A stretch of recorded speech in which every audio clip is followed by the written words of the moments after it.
this morning, this afternoon, because we're wanting justice and equal justice. It's not so much because these kids involved are black. They could be white, and we still need to stand up for them. But as Dr. Matthews alluded to earlier, it's blatant racism to expel 3 kids and then charge one of them with assault without any probable cause, hadn't shown us anything. And then the responsibility and the liability has to be on the school board. It has to be on West Florida High School. It has to be, why was there 20 plus kids on the bus with only 1 adult? And so we can't just continue to allow our children to be mistreated in this case, to where now we have 3 lives that are at jeopardy of not getting a high school education. You got 3 families, and you got numerous of generations that can be affected because the simple fix of this is just to kick them out of school.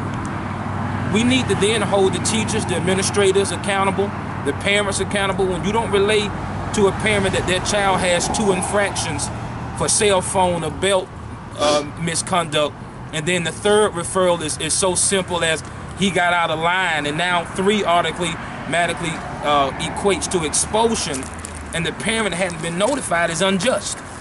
And so we're here for justice. We want things to be done right. I have a simple motto: let's do what's right because it's right, and do it the right way. And it doesn't matter who the child is, who the parent is. We're here to make sure that these kids' lives are not in jeopardy because the school system failed to provide adequate supervision on the bus.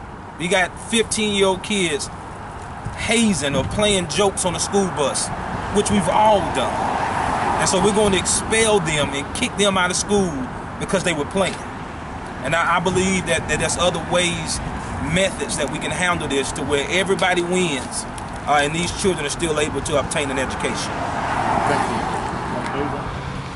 I feel like this is larger than what we're looking at. The Escambia County School District has a systemic problem, and it's been ongoing. If you look back at the prison pipeline, a lot of the same behavior is going on with what's going on with these kids. They will not take responsibility for what their teachers, what their staff is doing, and the kids are always being given the final punishment because of the teachers lacking the ability to do what they're supposed to do. Something I've always believed. Every year, the kids change. So we don't always have the same children, but the same problems keep happening over and over and over. That's why I say it's systemic, in that the thing that is constant is the system and the staff. They never go anywhere. So the same problems keep occurring over and over and over. And until we address the problem with the system and the staff of Escambia County School District, we're going to continue having the same problems. Would anyone else like to say anything? If not, let me say this. The panel that these children must face next Wednesday is made up of deans and counselors that work for Malcolm Thomas. Now, if we're talking about due process, there are 41,000 students in the Escambia County school system. Why can't that oversight committee or that committee that hear expulsion cases be made up of parents, grandparents, lawyers, doctors, or plumbers, or whoever? But why does it have to be made up of people that work for the district?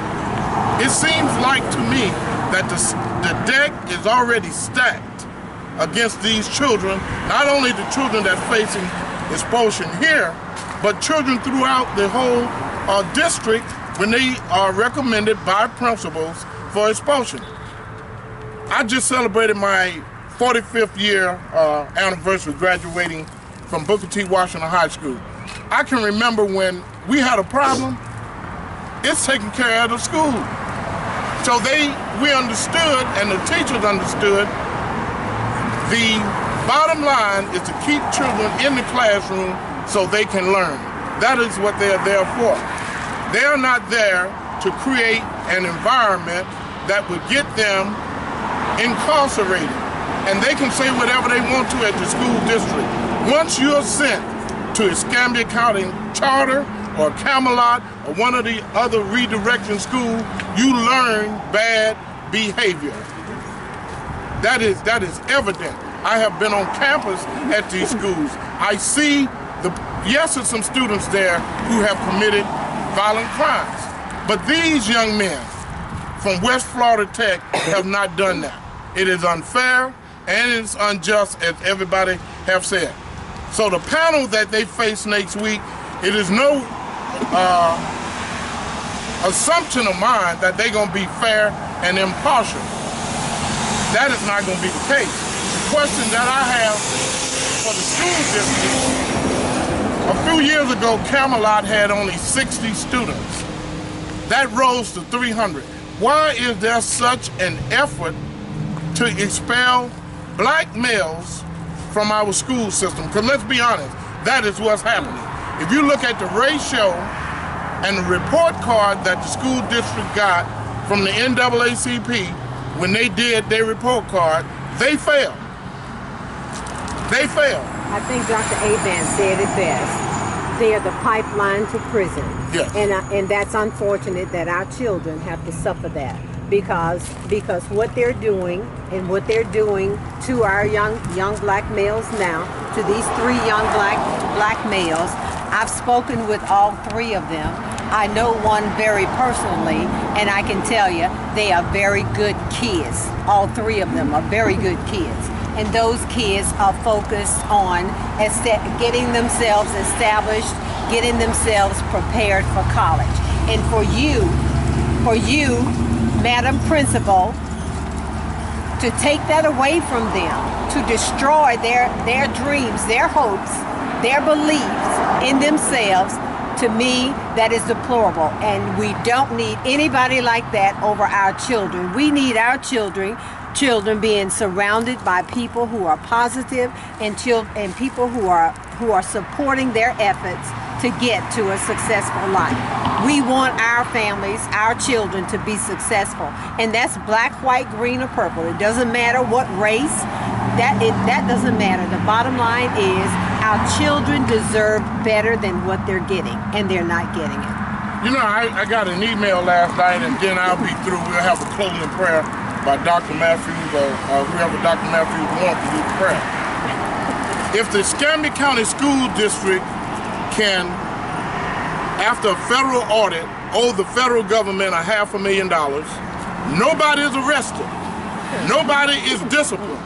You mean to tell me you're going to disrupt children's life for a cell phone and hearsay evidence, and out of all the football players, you're going to charge one child with battery, and you call that justice and due process? It is shameful what they're doing to our children. Remember, the hearing that we've already been told is not open to the public next week. We plan to be there. It's next Wednesday. Maybe when you all walk across the street and ask the guys that's sitting on their throne in their kingdom, so to speak, can give you a just reason why we treat our children the way we do. When we would not even hold adults accountable for misappropriating $500,000. Nobody been disciplined and nobody been arrested. Reverend Matthews, if you'd like to do the closing prayer.